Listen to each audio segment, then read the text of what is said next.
Welcome to the Filmmaker's Playbook. My name is Jason Branagan and this is a podcast all about filmmaking.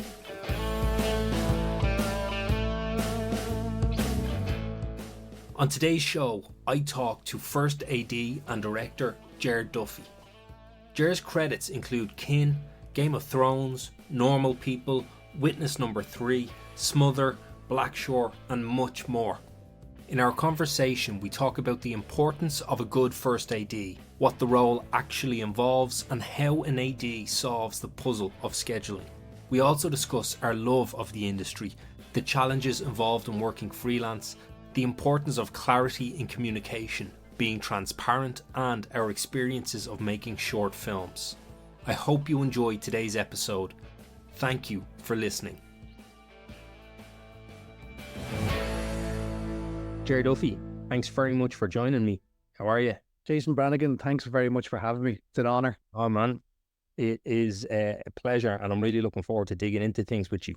So for anyone who doesn't understand or doesn't appreciate what a important role a first AD has and plays on a set, they pretty much keep the show on the road. I was wondering if you could maybe tell us in your own words how you see your role as a first AD. Yeah, no problem. It's hard to synopsize, I suppose, but it's we're in a nutshell, we're in charge of the day-to-day scheduling and running of what gets shot in a schedule or on a script. So initially, I'm brought in quite early in the production.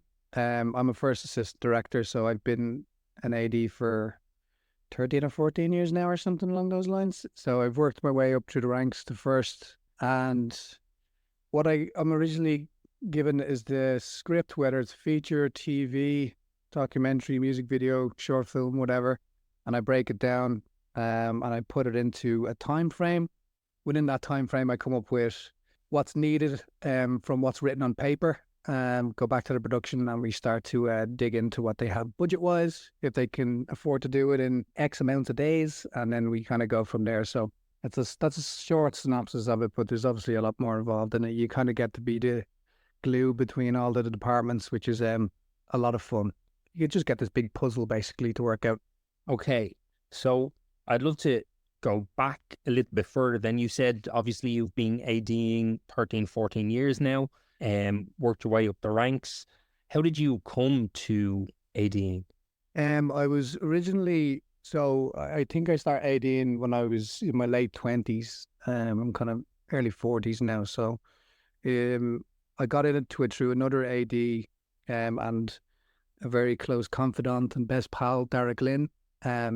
So his mum, who was a hair designer, got him into film, and I kind of got into film through him. So I started off doing a little bit of locations work as a trainee, and then I kind of fell into the AD department from there because he was doing it as well. So he kind of got me out in a few days here and there on different projects. And the rest is history. It just kind of kept going. I spent about 4 or 5 years as a trainee, and I'm upgraded to a third AD and continued on to today.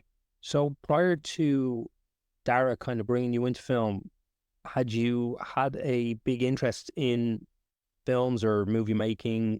Absolutely, yeah. Because so when I left school originally, I applied for film production in Closhadoolik and Coolock from Baldoyle originally. So I was trying to get into that. A friend of mine had got into that course and spoke quite highly of it. So I thought I'd give it a go. I did a portfolio up and I didn't get in, which was quite gutting. I think there was only like 25 or 30 people allowed in any given year.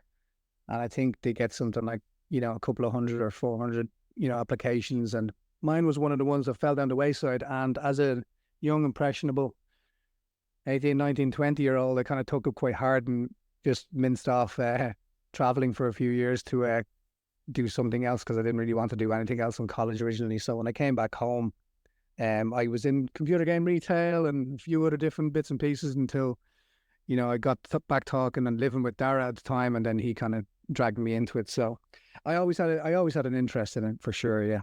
And when you had applied to Closhadoolik at that time, were you interested in directing or writing, or was it just this whole process of making films that Yeah, I was really interested in the process of making a film. I was very curious. very interested. There was no days that I didn't enjoy, even the ones standing out in the rain all day or whatever it was. I quite enjoyed watching every facet of film kind of come together, from everybody from the facilities and the locations and the catering departments all the way up to the top, like where you see the producers at work and, you know, all that kind of stuff. Through my early days of ADing, I was in quite a few varied projects. I was, you know, you'd go from quite high budgeted films with loads of money and loads of different ADs and loads of people in every department to like really small budgets where you're much more important, I suppose. You're much more valuable because they really do need you. You're much more you're an essential cog in the machine, if you will. So through that, I got to do kind of projects like I got to do a stand-in AD role for Albert Nobbs, which was like Glenn Close and Aaron Taylor Johnson and a few other people and that kind of thing. Me and Wojciechowski, and that was great because as a stand-in AD, essentially for anyone that doesn't really know what that is, it's you're there for the DP to light around. So when an actor steps off to go through the works to get ready and all that kind of stuff, you get to just basically stand in for them. Once you're kind of roughly their height, it means that the camera department can keep working away and lighting around you. So being that close and seeing the director work with the DP, producers kind of hovering them around them and all that kind of stuff, I would usually, as a trainee, be kind of off near the trucks, keeping people quiet or doing that kind of stuff. So you're kind of like, you've got a bit of a gap, a bit of a distance between you and what's actually happening, what you actually really want to see if you're curious enough about it. And yeah, so to be thrown into that was a great mix. I was kind of standing in it as well for Brendan Gleeson, that he was on that as well, and I'm standing in for him at the time. So that was kind of funny. And I think the first thing I had to do, like, you'd have to roughly get into the positions that they're in for any given scene. So if a director blocks a scene and then does a tech rehearsal for the relevant departments, they come running in, they watch what they've just kind of worked out in the scene, and I kind of have to just match the movements of, say, 2 or 3 actors that are in there. So the very first one I had to do was a scene where Brendan Gleeson and Maria Doyle Kennedy are in they're in bed together, and Brendan Gleeson has his head between her legs. So I had to do that with my female counterpart on my very first day. So it was a very, very awkward situation, as you can imagine. But it was really good fun. Like, I loved every bit of it, like, you know, and great banter with the crew and all that kind of stuff. So it was great to see it all happening. That's brilliant, man. And what a wild first day. Yeah, it was wild. I was very nervous, but I really enjoyed it. And I would imagine also no intimacy coordinators. No, yeah, that's the truth, Jay. Like, there was nothing back then. It was all loose. You know, it was they just weren't around. It wasn't a thing. So yeah, God bless those actors. But now I kind of, even just doing something small, like just having to be in the right position, I can't imagine how they do what they do. I have a lot of respect for actors. I do, I have to say. Don't tell them that though. My lips are sealed. So you mentioned working your way up the ranks, ADing, and it's, correct me if I'm wrong, it is a role that kind of has natural progression in it, and you can move from, as you said, standby, third, second, up to first. What is that process like in terms of stepping up continuously? Yeah. In Ireland, it's a lot better now. Over the years, kind of coming up through the ranks, there was never really any straight line and never anybody to really train you properly. Screen skills and stuff like that, you know, are involved now, and Screen Ireland are great in terms of making sure people are getting trained properly, and there's good opportunities for people coming through. Like, the way I knew Dara coming in isn't really the case now. They do passport for production courses and all of this kind of stuff. So it's really, really it's a lot more open, which is great to see. But coming up through the ranks, there was never any straight line. It was kind of like when you felt like you'd done enough as a trainee, you felt like you couldn't really learn anymore, you had to start sort of thinking of upgrading and taking on a little bit more responsibility.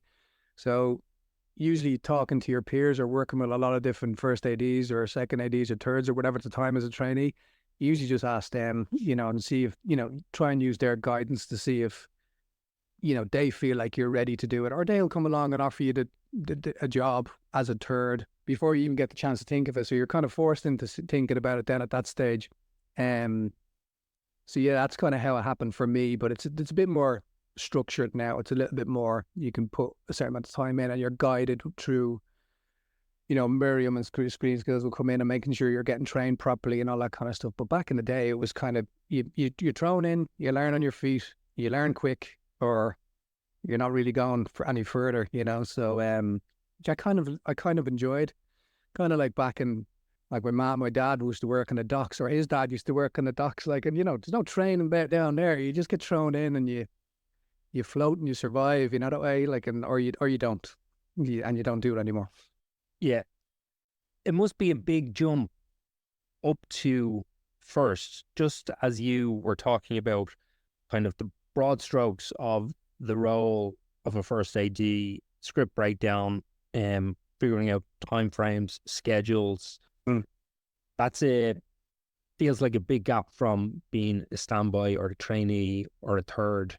Is that something then that as you were working your way up, you're just figuring this stuff out as you go and leaning on, as you said, peers when you do get those gigs and you kind of have to go, how the fuck do I do this? Yeah, absolutely. I was very lucky to kind of grow up with some amazing kind of first ADs, who I kind of was comfortable enough to lean on and, kind of even subconsciously shadow, to try and figure out what they were doing. I would concentrate a little bit more and prep on what they were doing, because I would have liked to do what they were doing at some point in my career. So eventually, somebody asks you to do it and your initial feeling is one of like pure fear and panic. Well, certainly mine was, because it's a lot of responsibility. Like the responsibility of first AD it can be a bit of a thankless job, to be honest, but I love it. And I'm sure most of the ADs that are still doing it now would tell you that they love it as well, because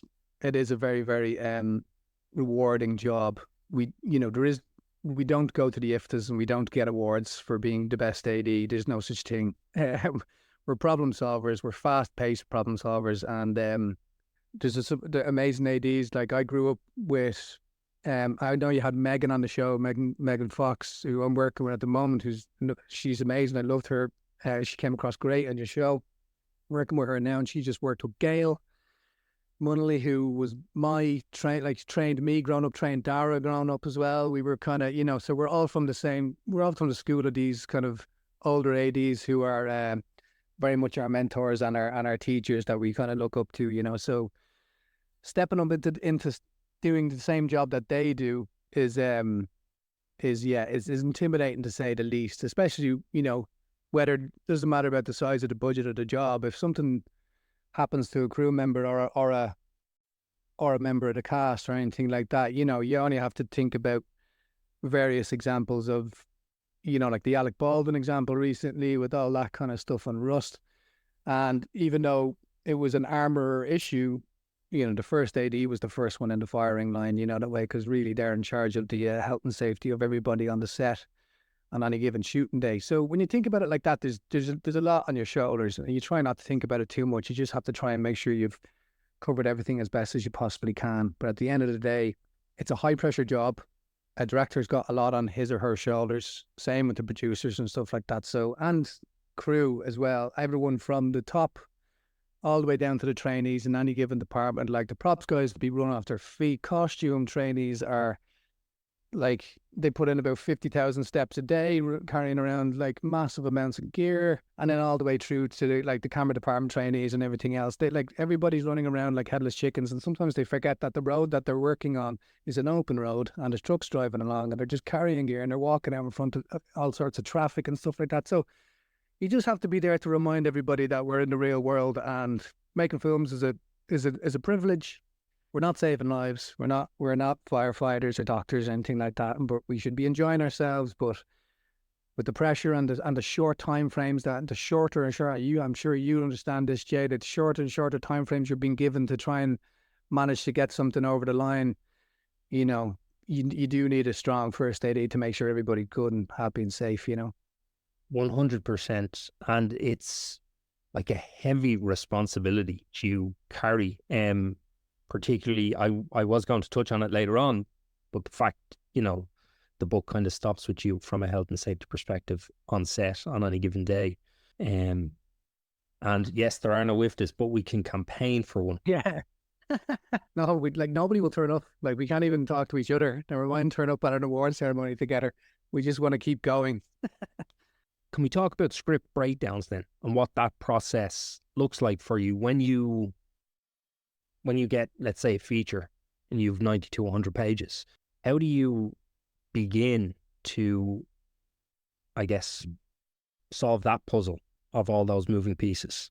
So I feel like there's different approaches to this. And I don't think the role of a first AD is very is super defined. It can be, there's a million different ways to approach the schedule in say, like what you said, a feature. I would like to think I'm a director friendly and producer friendly first AD. I don't know, I'll give other people, let other people make their minds up on that. But as an assistant director, you're not just there to service the director, even though that's what your title says. You're there to service the production, really, and you're there to try and get a budget constraint over the line. You have to try and get everything right, and there's ways of doing it. You can't really be too bullheaded about it. You can't. I feel like when I do go into a script, I like to try and approach. Like, I'll read the script first. I'll just do one pass of the script as a fan, as a film fan, and read it and see if I enjoy it, and if anything flags up, it flags up. But then I'll read it as an AD.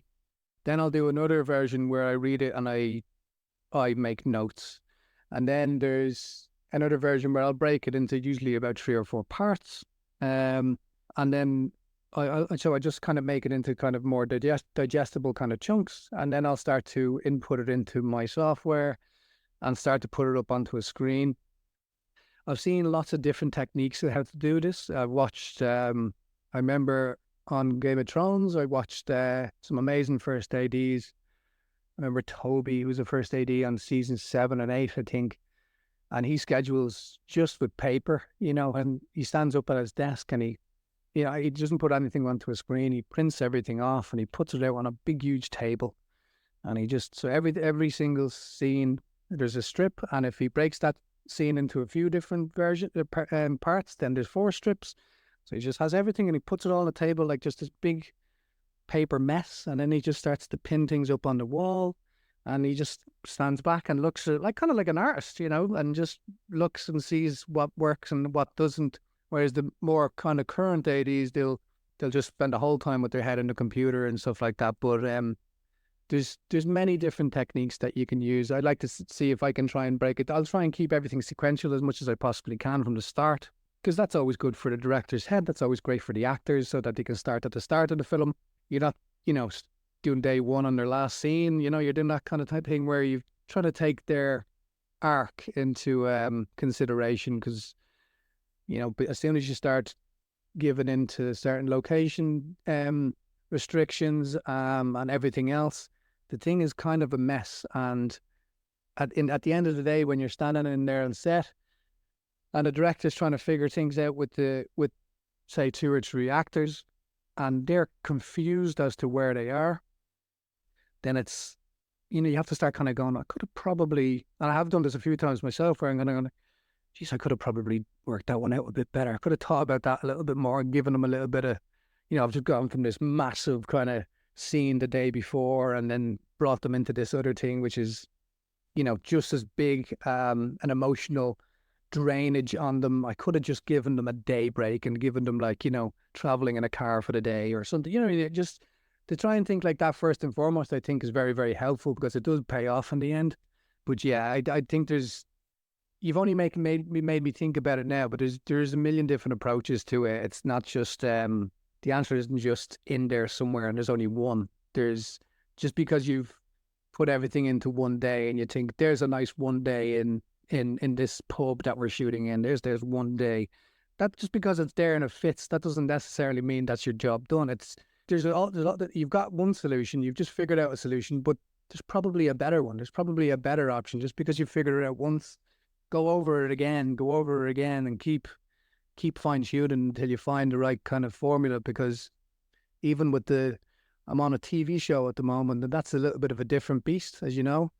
So, especially with blocks and different directors, and I've got 3 blocks on this current one, and with directors going over different blocks and that kind of stuff. So I have to think about a director that's working on one block with one set of cast, one DP, then coming into another block with the same set of cast, but with a different director and all this kind of stuff. So you have to try and, you've got to balance different expectations. You've got to balance your 2 or 3 or 4 directors. You've got to balance your producers.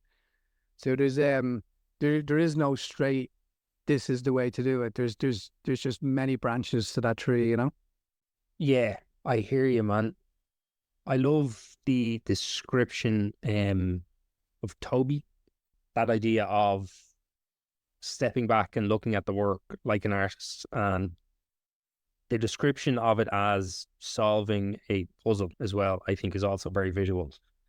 Seeing as you touched on TV, there was a question I wanted to ask you, and I may as well ask it now. And not all TV shows are the same. And sometimes you may go into a show that doesn't necessarily have completed scripts. How do you go about trying to solve that problem when you're trying to schedule for 4 or 6 episodes, but you may only have 3 or 4 scripts, and production is about to start, and you're waiting on the last ep or the last 2 eps? Yeah, good question. That is a challenge. That's a massive challenge. TV is, as you know, is a completely different beast. It throws up a different set of challenges altogether. Whereas obviously with a feature, you've got that one nice lump of work with your one director and your one everything, and you just all work on it together. But the juggling, like you can imagine on something the size of, say, when I worked in Game of Thrones, was sometimes up to 4 units working at any given time, working on different episodes with different directors and different DPs and a whole different unit of crew. So what they had on a show of that size was they had a guy called Chris Newman, who's it was an amazing, I think he's kind of like, he's producing now, but he was a first AD for, like, I don't know, 2 or 3 decades. Like, he's one of the old schoolers, but he was an amazing man to watch because he master scheduled the whole thing. So he pre-scheduled for every first that came in for every different block and every unit and every episode.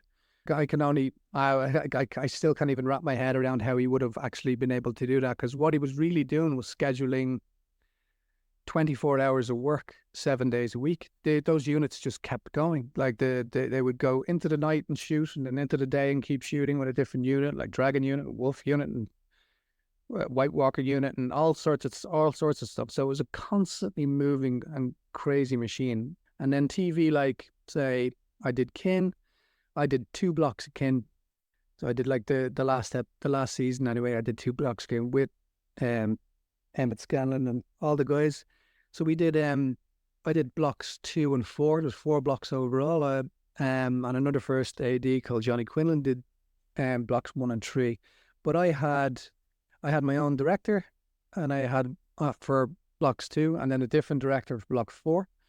And I had JJ Rolfe as a DP, who's one of my closest pals and one of the best DPs I've ever worked with. He did blocks 2 and 4. And I was able to kind of pre-prep with, so I was able to prep with him, because I had access to him the whole time.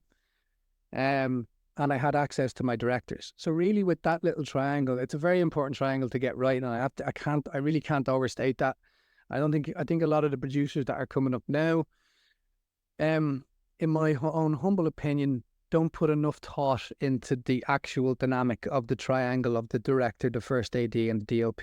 If that triangle, just as human beings, don't get along, shit rolls downhill, Jason, and everybody feels it. You know that way. Like, so it's a real. I would love to see a bit more go into that. Not just, oh look, this DP and this first AD have a very important CV or a nice CV. Put them in a room together and see if they get along. Like if you're gonna do chemistry reads with cast, do it with your crew. Make sure that they get along, and go with that. So I think I've diverted off your question, but you know where I'm getting at. I do indeed. I'd love to see that happen. I think it's a great idea. Yeah, I'm not saying send them off on a week trip to Spain together or anything like that. I would just put them in a Zoom call together, even just for 10 minutes. Let them just talk about something, you know what I mean, anything, just making sure they get along as people, because nobody has to get along with anybody. No one's under any illusion that everybody gets along with everybody else. Like, personalities can clash, and if they do, it can be a very tough shoot. 100%. So I guess following that, then, you had mentioned that you're not necessarily just there to serve the director, you serve the entire production. And I was going to ask how you manage the process of then collaborating with your directors and having to be the one to potentially rein people in and go, you just don't have time for it. Yeah. That's not going to work. You've planned 20 setups, but you have time for 2. Yeah. I won't lie. I don't like being that guy. I don't like being the watch tapper. I'm not very good at it. I'll usually keep it to myself unless it's an absolute emergency, you know. But I do love working with directors. I love getting to know them. I find that a lot of directors, some of them, well, not a lot, some of them are really, really kind of, I don't want to be too harsh, but like socially inept. Like, they can't, you know, in a situation with a lot of crew and they're under a lot of pressure, they can kind of start to internalize everything that's actually happening. And that's when it's hard. That's when, because really all I have to do is try and get into that person's head.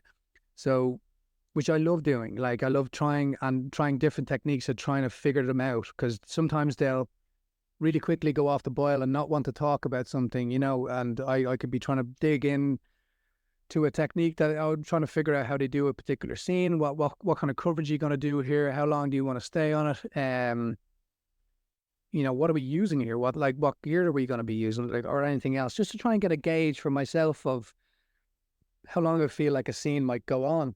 But you might, like, if I'm working with you, Jay, you might not be that forthcoming. You might just, it might mean I have to dig quite hard. Then I've got directors who just don't shut up. They just won't, like, say everything that's come into their head, like, just blurt it all out, which is actually just as difficult, because I can't decipher what they actually want and what are just random thoughts in their head. So I'm just like, did he say he wanted, like, that whole mountain covered with spog there? Like, I can't really, you know, I don't really know what just happened. So I've got to then kind of decipher that, you know, that way. But then there's guys that are really quiet, there's guys that are really loud, and you have to adjust your own personality and your own approach to them to try and get out what they actually want. Because at the end of the day, I could work with a director who's got pages of shot lists and storyboards and everything else, and I won't lie, I love that, because I have everything there.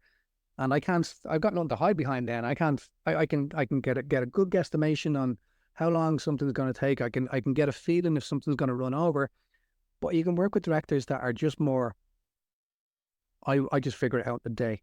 You know, like, there's a director I worked with a few times called Dahi Keane, who did like Smother and Blackshore, and, you know, he's done a lot of Irish language stuff and stuff like that. Dahi, with the editing background that he has, is like a first AD's dream. He gets involved in everything with you. He goes through timings with you for every scene. He gets involved in absolutely everything.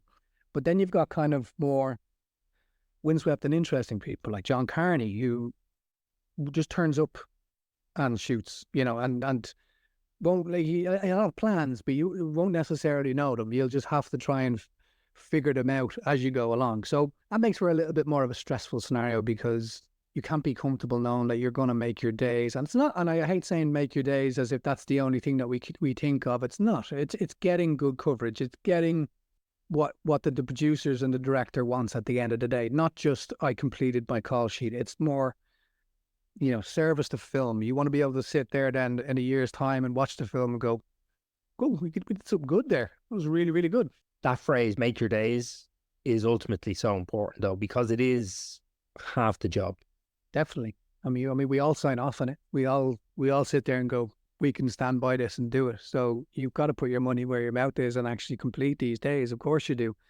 But it's not the end of the world when I don't. I feel like there's a lot of pressure then. It's just like, I didn't make my day. I can't sleep tonight. It's like, no, we can figure something out. The puzzle's still fair enough if it's the last day of shooting. But if we're in the middle of this, it's okay. That's another problem. We'll figure it out. We can keep going. Because sometimes, as you know, the time frames and the constraints on squeezing in prep in a small amount of time and then trying to get the shoot over the line in a small amount of time is difficult. Yes, and that time seems to be continuously getting a little bit smaller. Do you know what that is? And me and my buddy JJ Rolfe always say this, it's rewarding bad behavior, right? So a producer comes in and the money people come in, they go, yeah, but you did the last one in 5 weeks. Why can't you do this one in 5 weeks? And the crew that did it in 5 weeks are going to have to take like 8 months off because it almost killed them all. So not that I want anything to go wrong and for it all to go to shit. I want everybody to have a nice, healthy, and enjoy the work that they're doing and kind of getting on with it, but like without actually driving off the road when they go home through stress and tiredness, you know? Yeah. So in an ideal world, one thing that a director can do for you is shortlist, storyboard, be heavily prepped. I know every director is different.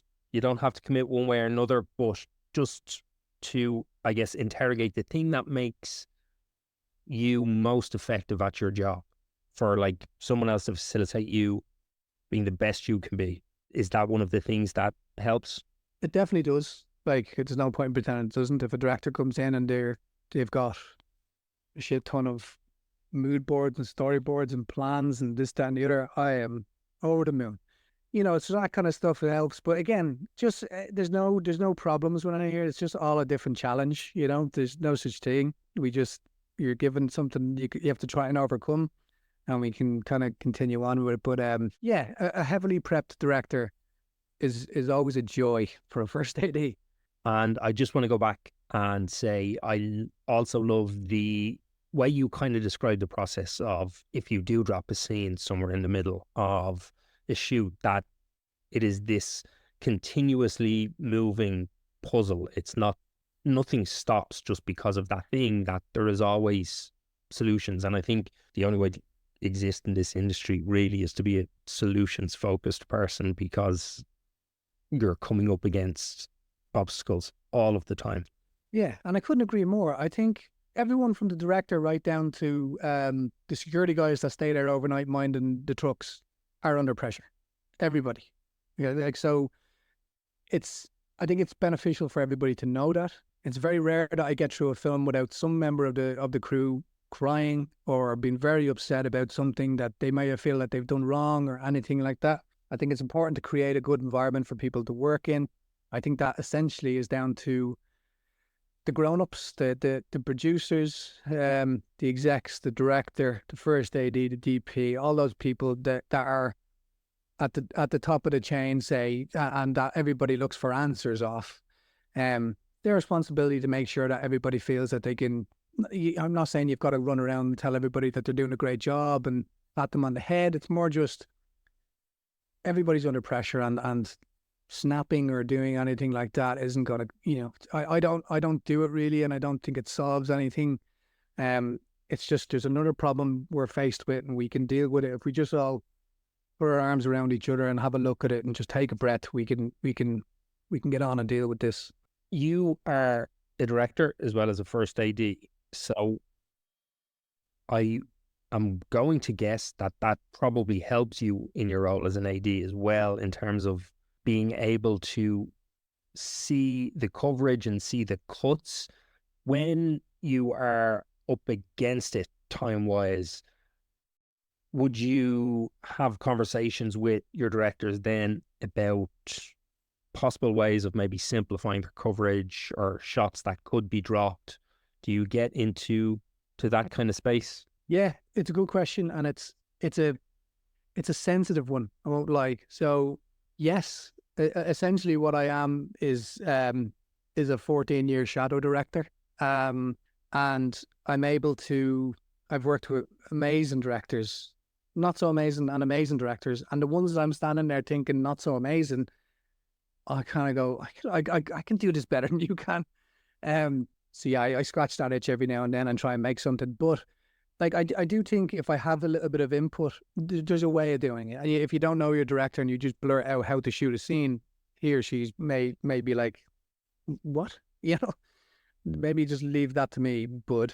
But it's more just, if you do have input, you know it's going to help, and you know how to approach the director, you know them enough, well then absolutely. It's I do think the ADs are an untapped source of knowledge and talent in a lot of areas. You know, like I know ADs that have kind of either gone towards actual directing, or I also know ADs who have headed off into the producing side of things, and they're all going to be amazing. You know, if they're given a chance to show what they can do, they'll. I don't understand why they're not more tapped, you know, more tapped up by producers and stuff like that to get involved in projects, like maybe doing some second unit directing on something and stuff like that, and getting nurtured into directing, because they've got a massive head start on other say up and coming directors. And that's not a slight on them. That's just they have to come in and they have to spend the first kind of year of directing just making tons of mistakes and doing all that in order to learn the trade quite quickly, and then they're allowed to flourish and fly as a director. But we like if there's a first AD or an AD in any particular grade of AD that shows some wants to do some directing, I think they should be grabbed with both hands, because they are ahead of everybody else in terms of what they don't need set experience. They don't need to sit on a director's shoulder for a couple of different jobs. They've done that for the last few years. Give them a chance and see how they do. Definitely. I had this conversation with someone recently. You know, directors don't get a chance to be on set necessarily all that often. You know, if a director's working in features, they may only be shooting a feature every 4 to 7 years, at least in Ireland. But your crew have likely been working consistently on sets for the past 7 years. Yeah. So trust them. Yeah. Lean on them. And a producer or a director will come in and ask your opinion all the time. So at the start of their, as soon as we're out of soft prep and we're into hard prep, so we're into like the last 5 weeks of prep, then they're coming into you and they're asking your opinion because they know you've been on set all year. You've just been working. So like, how long would this do? And what about this? And how would I approach this? And all that kind of stuff. Part of me kind of goes, why am I doing that? And I wouldn't have to be asked the questions. I would have a very clear, idea of what I want to do. I would I would know how to prep. That's not to say that I'm going to be a great director. I'm going to be better than everyone else. Of course, I'm not saying that. I'm just saying it doesn't seem to be a source that gets tapped up very often. We're very much down the pecking order in that regard, I think.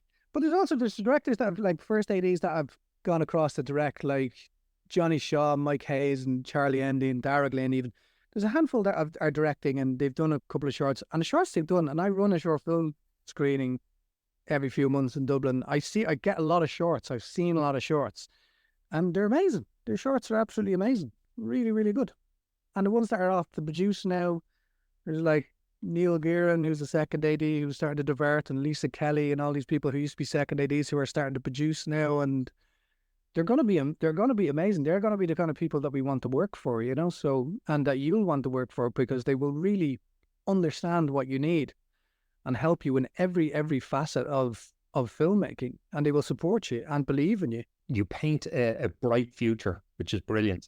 Yeah. Personally, anyway, listen, if someone has a better idea than what I have when I'm on a set, I want to hear it. Yeah. Every time, because it's not about me or one person. It's what's going to be the best thing for this film or this show or whatever it is that we're doing. Yeah. Like listening to some of the actors that you've spoken to and the struggles that they have in rejection, say, right? Like when you had Lawrence Freer on stuff like that, he spoke really well about rejection and what it means and how you feel when you get rejected and how you kind of get over it. It's not to say that that's what we feel, but it's when you're brought into a situation where essentially, like, it's very difficult for someone in our position, like as a freelance assistant director or a freelancer in any particular department in film, to get a mortgage, because it's very hard for us to it's hard in Ireland anyway, but for us to actually walk in and we're not getting paid badly, we're getting paid well, but like you don't have a chance to get a mortgage because we work from contract to contract. So it's not really that beneficial. It's not really that appealing. It's not really future-proofed to do this job, but you do it because you love it. And we want to do it because we love it. And I want to do it, and I love being collaborated with. And Jason, if I ever get to work with you and you ask my opinion, I'll feel like we're collaborating. I'll feel like I'm part of your team, and I'll go to hell for you. You know, like, I mean, I worked with Frank Berry, I remember, on a couple of jobs. We did like Michael Inside, and I did Aisha with him and stuff like that. And I would genuinely I know this is going out as a podcast, I shouldn't be saying this. I'd work for him for free because I love him. I think he's an incredible filmmaker, and I love my job. So I want to work with people like that, you know. My own mother was like, you know, my mom and dad are very, very supportive. They both think I'm an award-winning, like an Academy Award-winning director. I have no idea what I actually would do, but they're very supportive, and they like the fact that I'm doing what I'm doing. But I basically I'm still couch surfing basically as a 42-year-old man. You know, it's like not that appealing, but I love the job. I think you have to love the job to be in this industry, because it's something I think we all know, but maybe don't speak about. It is just plain fucking hard. Yeah. And at the moment as well, when you're looking at like recent Beck2 survey in the UK, I think was that 65% of crew are out of work. Wild. And like, you don't know when your next job is coming.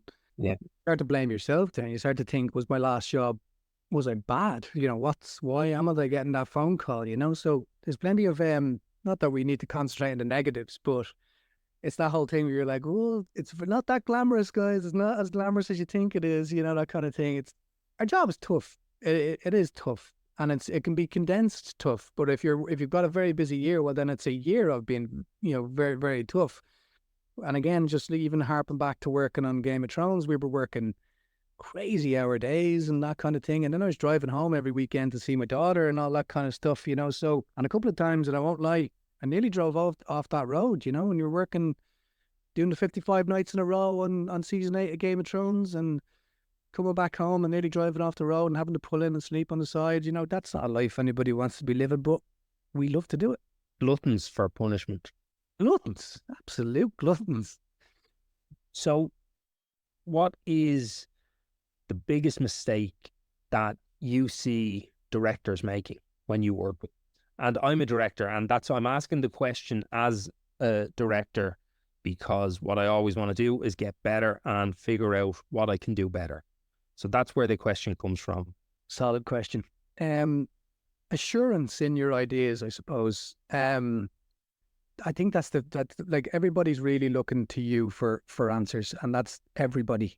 And once we're on the floor, you spend all day just answering questions. What do you want this to look like? How do you want that to be? Where do you want that to be? And a lot of times you may not have thought of that, but thinking on your feet, and being able to stand by it and just being confident in, I want it to be like this, sticking with that and being very, very communicative, as communicative as you could possibly be, is what I would recommend as a director, just to be able to have a clear, concise idea to what you want to do, and to be able to communicate that with all your relevant departments and all your relevant crew. A lot of your directors have said it on your show, in your previous podcasts, and it's trust the people that you've got working with you. You hired them, or the people that you trust hired them for a reason. Trust them. You know, take that weight off your shoulders and let them fly and let them work. Of course, they won't get everything right, but that's, you step in and you just communicate. You just talk to them and say, I would have wanted this or whatever else. And if it's kind of too late and you turn up and the set isn't the way you wanted it to be, have a discussion. And if you just have to shoot through that day, there's no need to explode.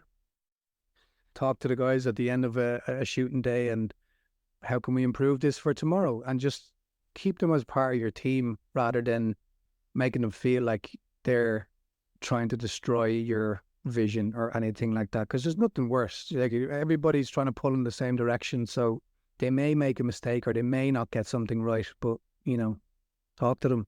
It's great advice. And ultimately, I think as a director, anything that does quote unquote go wrong, or if set doesn't look the way you want it to look, I think that's on you, not on anyone else, because you haven't communicated properly what that thing is. And I think you have to take ownership of absolutely everything and lead that set from that place. So there's no blame. I couldn't agree more. But that's a lot in a director's head as well, I think. And I was thinking maybe getting all of that information across. Of course, there's going to be something's going to fall through the cracks. Something is, okay. That's guaranteed on every shoot. So it's just how you deal with that, and how big a crack was that, and how do we fill that crack? Working together to fill the crack, rather than there's a crack, flipping out and stuff. It's just not. It's not progressive. It's not going to help anybody by doing any of that. It's just like, how do we fix this and how do we go on with it? And then I think a director, if that is the case, like you just said, their initial thing is, when like a kid is blamed on something and they go, it wasn't me, it was my brother. It was like, it's that kind of thing, that kind of trying to divert, because nobody's, I might not be thinking, this is the director's fault. I was like, this is just a problem to solve. That's all I need to do anyway. So this is a problem to solve. Let's solve it. So no one's looking at them. I think a lot of time they get paranoid and go, everyone thinks I'm a fucking shambles. Oh my God. But that's not what anybody's thinking. It's just, okay, there's this. Let's move on. Let's see what we can do to overcome. Yeah. Like footballers get positions and they know what their manager has told them to head out onto that football field and this is the position you're going to be in. That's what your responsibility is and go for that. A director could be like that as well. And talking to the departments, they're like players and you're the manager and you can go, you're now in charge of that. I want you to just be focused completely on that. I'm giving you free reign over there. That's what you're going to be doing. And you just come back to me with ideas and stuff like that and watch them fly when you give them some, like, when you trust them. And it takes the weight off you. If you've gone and gone, oh, great. And that kind of stuff, Jay, is completely done in prep. Like a bad prep is immediately bad shoot. I can guarantee you that. So if those communication issues all happen in prep and it doesn't go across and everybody's confused when it starts, and as you know, we're just chasing our tail for this whole shoot and nobody's assured of no one's confident of what they're doing because we don't think we're on it. We don't think we have a handle on this. I don't feel like I'm in the director's head enough. I'm not getting it. So there's kind of a lot of that. But once, like you said, there's clear, concise information coming across and everybody checking back in and that kind of thing, and there's a good little flow, the shoot will be fluid. We'll just be all having a great time on the set because everything's just covered. I have a question for you then. You mentioned about the importance of like director having that, knowing kind of what they're looking for, knowing what they want to achieve. I think there can be a lot of power in also admitting what you don't know. And I think of, it could be the design department coming up and saying, well, what one do you want? This, or this? And you're going, what do you think? Because they probably know, or they at least have the thing that they think suits best, but maybe just haven't been empowered enough in some sense to go and make that decision themselves. Yeah. Same thing working with actors. I just go, what about this? And sometimes just go, well, I don't actually know, but we can try this, or this. Putting things back on your cast or your crew, not to defer any ownership, but as a way of, I guess, engaging them. Yeah. Like you've absolutely nailed that. Transparency is, I wish I said that at the start. Edit that in for me, will you? There's just like transparency from a director right from the start. Tell me when you don't know what the fuck you want to do. Just say it and I will love you and I will go to hell with you. No problem. But just don't lie. Don't say it. Again, Dermot Goggins is a great one for this. He's just like, he'll just tell you, I don't know what to do here, to be honest with you. I'll do this or I might do that, or what do you think? And then, we'll throw our tuppence in, and he's great in that way. Like, and you feel like you're part of like an army running out into battle with him, that way. Like, and he may be your leader, but like, he's going to be looking to you to really throw the spears, that way. Like, and that's a great feeling, that's a great feeling. Whereas I know he's not going to lie. I know he's not going to pretend he knew a situation. I'm like, did you not? Did you do that? Oh, I definitely did. Somebody else's problem. I definitely would have. No, that wouldn't have been me. I wouldn't have made that mistake. I don't. There's no need to do that. Just be like, even come over to me and say in my ear, oh, I've really messed up there. I didn't I didn't tell them this, or I didn't tell them, like, fine, that's no problem. We'll figure this out. It's all good. No problem. Transparency. So is there then a common trait or a common action that makes your job more difficult? Maybe it's just not being transparent. That I don't mind that either. Like, it again, that's just if you're asking me what the personality traits are that I feel I can work best with along those lines, is, the ones that I've mentioned. But you could be anyway. Like, again, I've worked with directors who are find it very difficult just to speak, like, and sometimes I'll just talk to the cast for them. I'll be called over to the monitor when we've cut, and they're like, "Oh, I think we should do it this way now. Can you?" I'm like, "Yeah, I can go, and I'll just be the middleman. I'll be the voice, no problem, and I can do that." And it just means that I now know that I can't really be far from my director. I need to be close, and in that way, then I can use my third, and I can use my trainees as my left and right hands, and they're kind of controlling the set, and see my eyes over there and my eyes over here and all that kind of stuff. So there's no, I'd say I would prefer those things, but you can be the other way and it's absolutely fine. Just don't be a dick. Love it. You mentioned earlier the difference kind of between big budget versus small budgets, and maybe how your role is kind of shaped as a result of the money you have. The likes of Poster Boys is obviously very different than the likes of a show like Kin. And in what ways, or how different are those two jobs then as an AD? Yeah, Dave Minogue's Poster Boys, I forgot about that one. You just have to make sure everybody's expectations are realistic, I suppose. Directors are amazing. They can work in any confines. Most of them all came up from shooting stuff on their phones, or they're used to not having money. It works badly the other way. It's actually when they get given lots of money that they seem to not know how to use it properly a lot of the time. That way. Like, so a lot of the time you'll have to be able to be there to guide them into something, whereas they might describe a shot that they want, or describe a way of doing something, and you might have the experience or knowledge to be able to recommend ways of doing such a shot, whether it's an electric tracking vehicle for a cycling moment, whereas they're like, "Oh, we'll run backwards here with the camera," and I'm like, "No, I can't. You can't do that." So you're like, we're talking about like a movie on an easy rig or something like that, or we're talking about a steady cam, or we're talking about a long track, and all this kind of stuff. So to be able to have that knowledge to be able to guide them through it really helps. If you've done both sides of the world, if you've done the bigger budgets and the smaller budgets, but a director could work under any constraints, I feel. It's more just, sorry, you've got this small amount of time. They're good jobs to do, because you feel like you really do matter. Like, it doesn't matter what grade you are in any department, you are absolutely needed on that film. Whereas on the bigger ones, you can kind of feel like you're part of a big sea of people working on it. Like, does it really matter if I'm here? That way. And I like to know, I like to feel like I'm part of something.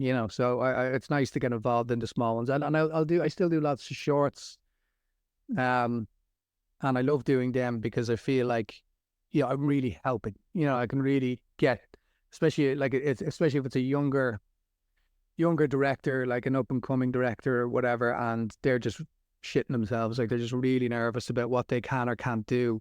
And you can just go in there, and you're not like, "No, what are you doing that for? You should do this," or you can't do that. What, are you stupid? It's just more help and nourish and guide and go, "You can do this. Why don't you try this? Would you be comfortable doing this?" Or, and being able to give them them options. So the approach for an AD going into a smaller or a bigger budget kind of stays the same. You just have to temper everybody's expectations. Okay. You mentioned shorts and working on shorts. I was going to ask you about your own shorts as a director, and how you balance that director hat versus ADing, and does your AD head play a big role in your own work, or are you able to kind of switch that off and allow yourself maybe to be a bit more indulgent as a director and let someone else rein you in? Good question. Again, the good thing about diverting and trying to run off and do your own short is that you do have access to some incredibly skilled crew that you can bully into helping you out. So that's the one thing I suppose I would have on some other director deciding that they're going to direct and get a lot of his or her mates to do it. My friends are all incredibly experienced in their different departments. I can ask Gar Baldwin, the gaffer, to come and help me out. I can ask Hugh Fox, the sound mixer, who are all like if the winners and all this kind of stuff. So that's brilliant, and which is great. It's great for me. I find it very easy to switch off the AD thing. I think it's just ingrained into me anyway. So when I do step on to try and direct, I feel very comfortable doing it. I feel very backed up. I feel very solidified in my decisions before I even step out there, and I want to experiment and try different things when I'm directing and all that kind of stuff.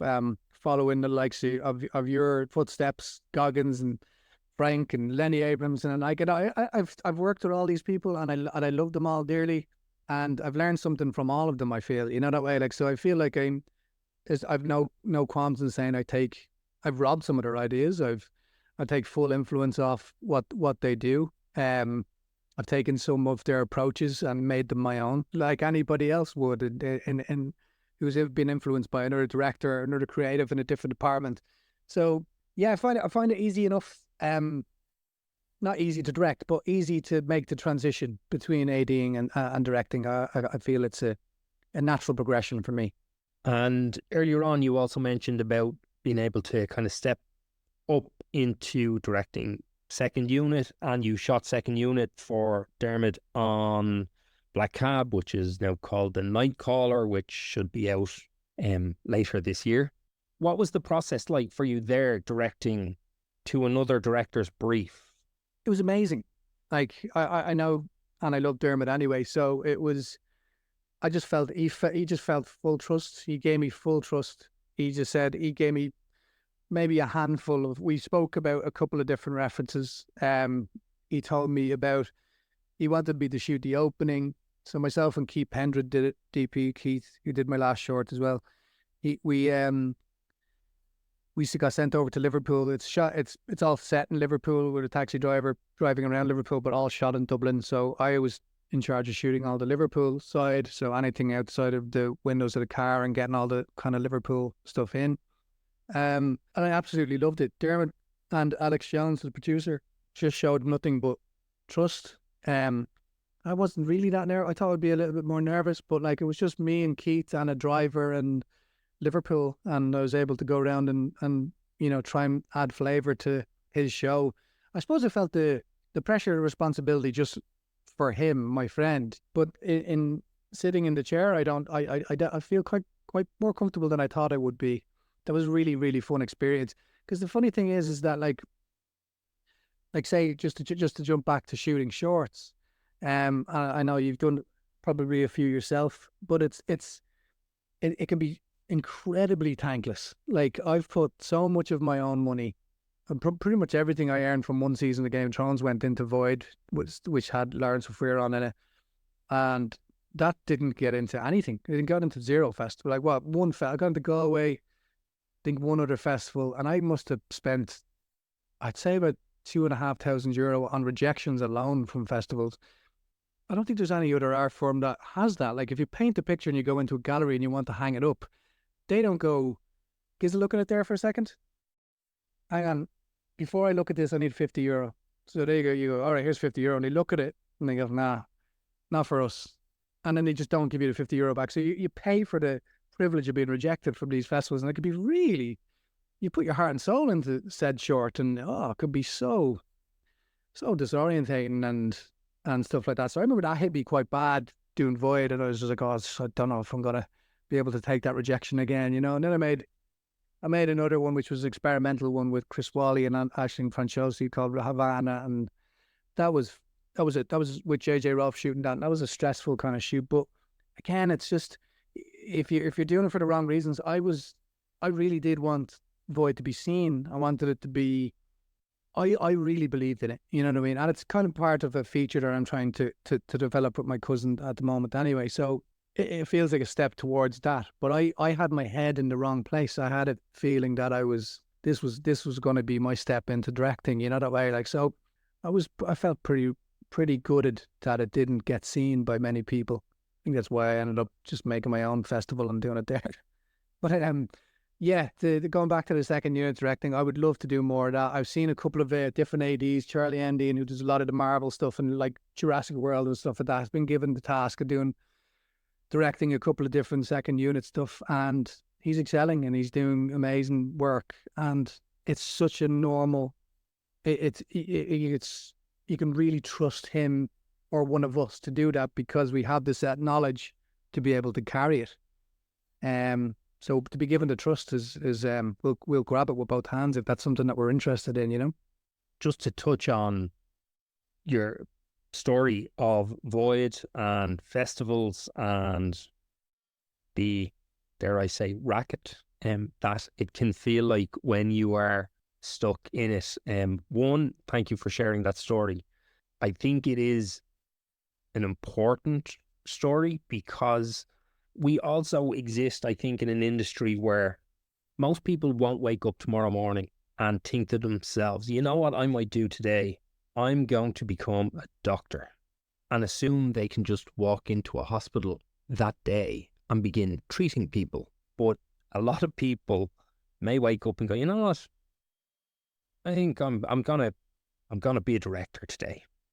And in a way, I think it's perpetuated by stories like Robert Rodriguez's Rebel Without a Crew, which is a great book. But this idea of just print a business card that says you're this person and now you are. And there's a lot of baggage that comes with, for me anyway, entering an industry in that way where people have made it seem like you can just make this thing and then that is you're in and you're good to go. Yeah. And it's just not that way. It's not, no. And you're right when you say it, like, and that's actually a great way of putting it, that like maybe some people do wake up and say, you know, I'm going to be a doctor, but that's going to take, 9 years? Like, but I could be a filmmaker tonight, probably, you know, that way. Like, but it isn't that easy. I think, I suppose if you've got all the means to do it and, I don't know, you're coming from lots of money, you can get money and just make a feature. You can just make a film. You can make Blackbird. You know, you can just make a film. But a lot of us that are actually trying to do the same thing are working our arses off to try and get to the stage. You know, the unfortunate fact is, Jay, is that I need somebody else's money to make a feature, as do you. And that's so difficult. It means you're relying on somebody else to fulfill a dream. So I find that part a little, it's a challenge. Like it's like, okay, how do I get to this? And from all the directors that I speak to, they've all gotten to where they've gotten to a completely different route. There's no straight line at all. They've all gotten there from a different way. So you can't follow a pattern. You've got to make your own. And I kind of love that about it. I kind of like, I have to figure out a path that no one else has walked on but me. Rather than being dejected about it, you just have to see it as an opportunity and give it everything. Yeah, I think that's a great analogy as well. That idea of, you know, we can't walk anyone else's path. You have to figure it out. And it is different for everyone, which is also one of the things that makes it very difficult. And I also say that thing about the waking up and being a doctor or a filmmaker, not to deter anyone, but just to temper any fervor people have, because it is generally a long road before you get to the place you want to be. And I think for both of us, if we were to ask other people we know who are probably at different career stages and you're going, I would love to be there, and you ask them, they're still not where they want to be. Yeah, true. And there's no shortage of talent either, which is amazing. Like, even if you're trying to get through it, and let's not pretend it's anything else. It would be nice if everybody else was shit at their job and then you could stand out a little bit more. But the pool of talent in Ireland is just silly. It's ridiculous. And in every department, you've got an incredible group of filmmakers and amazing actors, great production designers, amazing locations people. We've got everything. So to stand out from the crowd is difficult. But part of the challenge. Definitely. My process has just been keep making stuff. Yeah, I love that idea as well, that people kind of go, you just have to do, you just have to keep making. And I know people, like, I've got friends that just will just make, like Lockie McKenna just just make stuff constantly. These filmmakers just seem to be releasing films every kind of couple of months. And I'm like, I can't imagine that. I can't like, it's just like, and you'll listen to other podcasts of different filmmakers and like, just get out and shoot, just shoot. I'm like, I don't have an idea though. What you mean shoot? I don't know what to do. So like, I don't know. I think everybody has a way of doing things, but like, I don't think I'd be from the school of just shoot constantly. I don't know. I should. I should be that in that mind frame, but I don't know. In one sense, it has worked for me in that had I not done it, I still wouldn't have made anything because I don't think anyone was ever going to give me permission or money. But the other side of that coin is, I think in some ways, it also, at a certain point, I maybe was making things for no money that weren't driving me forward. And it possibly slowed me in some sense because I wasn't actually out building a bigger network and working with new people. Yeah. There is, I think, two sides to it. You find writing easy? I wouldn't say easy, but I ended up directing because I wanted to write films. Okay. I it's still where I return to often, even though I direct more than I write. Yeah. It's interesting because I have a lot of writer buddies who sometimes fit, like it seems like they could be good directors, but then at some stage they just all they want to do is write. Same with directors who sometimes, or like I've written, I don't know, only maybe two. I've only done two, I think. I directed one recently. That was like I was telling you, like a love letter to my own childhood, which is about two wrestlers trying to become professional wrestlers, and that I wrote that in the first lockdown when I was over west working on Smother, and I was trapped in a hotel room, and I wasn't writing something to write a film. I wrote about memories of growing up with my brother Sean and my cousin Owen Duffy, who's an actor as well, and he's in the film as one of them. So like this feels like I've just grabbed a camera, like you said, and run out to back garden and filmed ourselves like I filmed ourselves when we were kids, And this is the first one I felt like it was very much just for me or for us, that way, as opposed to I want this to go somewhere. I want this to have an end goal.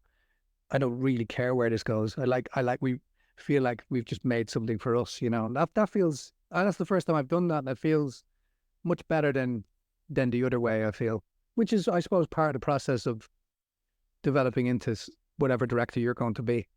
Yeah, I am still figuring that out, but more and more, I do think the more personal the work gets, the more enjoyable it is, and the easier it is to let go of it and release it of those heavy expectations. Yeah, there's a lot of and because I do a little short film screening every few months in the Stella, I put out a call for shorts so I can get a lot of shorts in, and shorts are just a great way of seeing what people are thinking about or what ideas that they have, and they're all pretty dreary, man. They're like we're great at talking through film as Irish people. I think we're not great at talking to each other really, but we're great at talking into a creative something like expressing yourself through film. That feels like that's how they're getting these things off their chest. And I've done it before as well. Like it just feels like we're very dreary. It'd be nice to see some nice uplifting, the odd comedy. I don't get any comedies. No one sends me any comedies. Give me more comedies. I know it's a hard thing to do. Don't get me wrong, but it's just Irish people are good at expressing grief. Very much so. There's one film I made a while ago called The Wall, which, speaking of your experience with Void, The Wall was rejected from everywhere. In the end, we screened at maybe 4 or 5 festivals, and at the very end of the run, we happened to get into Richard Harris, and very surprisingly won Best National Short. But it is very much so a miserable film. That's okay though, isn't it? It's just that is how I think it feels like you had to just make it to make it. You know, I think it's easy to tap into people's that sensitive part of people. Like it's easy for people to relate to these things. I think, even though they may not say it out loud, they're affected. You know, I've seen them coming out of these short film screenings and just been like just beside themselves, affected by a film, which I think is a nice feeling as a filmmaker. I just don't want us to go so far over that side that like that's the only stuff we make now. We just have to come on. We're good people to be around. We're really good, bright people. Let's show people that as well. Yeah, 100%. And I do think the fact that the film was kind of unrelentingly miserable suffered because of it. And in hindsight, I think if I was to remake it, I would look at that and go, okay, well, you can have the same emotional impact and figure out where there is some levity and humor still in that. And I think that would feel maybe more authentic to how Irish people often interpret grief. Yeah.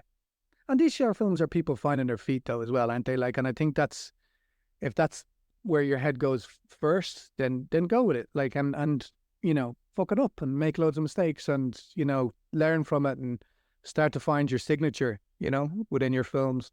So your new film, good God Almighty, when do you expect to be able to release it? It was part of the Actors Creator Scheme. So Owen Duffy, who's in it, the actor, my cousin, he got funding for it, and we went to make it. We made it last month. Keith Pendred shot it, and it comes hopefully be out by the summer. I think. I don't know what way it works with them. I think they kind of put it into certain festivals and that kind of thing. But yeah, that was a whole ton of fun. Paul Reed is in it, and John Doran, and then Pam Boyd from The Dry, who plays the mother. She's amazing. It's great to work with her.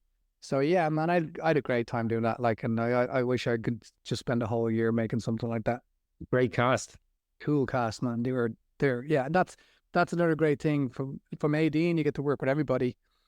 So I've kind of got a line to everybody, so I can just why not ask? You know, you're not going to get unless you ask. You ask these people, and they go, "Yeah, I'd love to help you out." You're like, "Oh, brilliant," which really helps you develop as a director as well. You can kind of, especially when you're working with somebody that has some good acting chops behind them, you know, and has a bit of scope, just as much as working with the brand new guys who are just super hungry and very eager. Working with the guys that are seasoned, you kind of want to be challenged, don't you? You want to be asked by, well, I certainly did anyway. I wanted to be challenged to go, why are you making me do it like that? And I'm like, oh shit, I don't know. Because I don't know, it says it on the page. I don't know, you know, so you get to kind of bash heads and collaborate in that way as well, which I really enjoyed. So again, I have to scratch that itch every now and then, or I'll go nuts, because sometimes you could be sitting on the shoulder of a director and you're just kind of looking, going, why am I doing this? And how come you are? How did you get here? And it's not me, you know, just jealousy, blatant jealousy on my part. And what else is next for you? What's coming up? So I'm currently working on a TV series called Video Nasty, which Megan Fox and a director called Christopher Smith are both directing. So I'm now we're going to be shooting that now in the next week or so. And that's a lot of work. It's 6 episodes squeezed into 7 weeks shooting, as you can imagine is tough, and it'll be really good fun. And then I'm not sure after that. There's a few things circling, but I'll see. I'll release that film, and then I'm currently we've got feature film development funding for the bigger story of Void at the moment that's been produced by TW Films, which is Brian Dean and Eamon Cleary. So, and my cousin Dermot Duffy wrote it. So that's the project that I've had for about 8 years now under my belt. Like, it's a story I wrote originally, and then I gave to my cousin who expanded the story. He was a great writer, and yeah, it kind of feels like we're making small steps towards maybe making that a possibility in the future. And I'll keep fighting until I get to make it. Somebody will eventually give in and just give me the money. Brilliant, man. I'm delighted to hear that you have feature development funding though. That was a massive. I was not that I was ever going to give up on it, but I won't lie. I drank a bottle of wine that night and really did celebrate, because it felt like a step in the right direction. Absolutely. that's the first domino. Yeah, yeah, it's amazing. I'll catch you after this call and I'll ask you loads of questions about that kind of stuff because it's a world I don't really understand yet. So I've been just asking a lot of questions about it. Yeah, look, it's the first domino, and it's really hard to get there. Yeah, yeah, I know. And I've worked with, like, I remember speaking to Eva Berthisel, who I worked on a film with last year, that's going to be out quite soon, called Kathleen Is Here, with Hazel Dupe.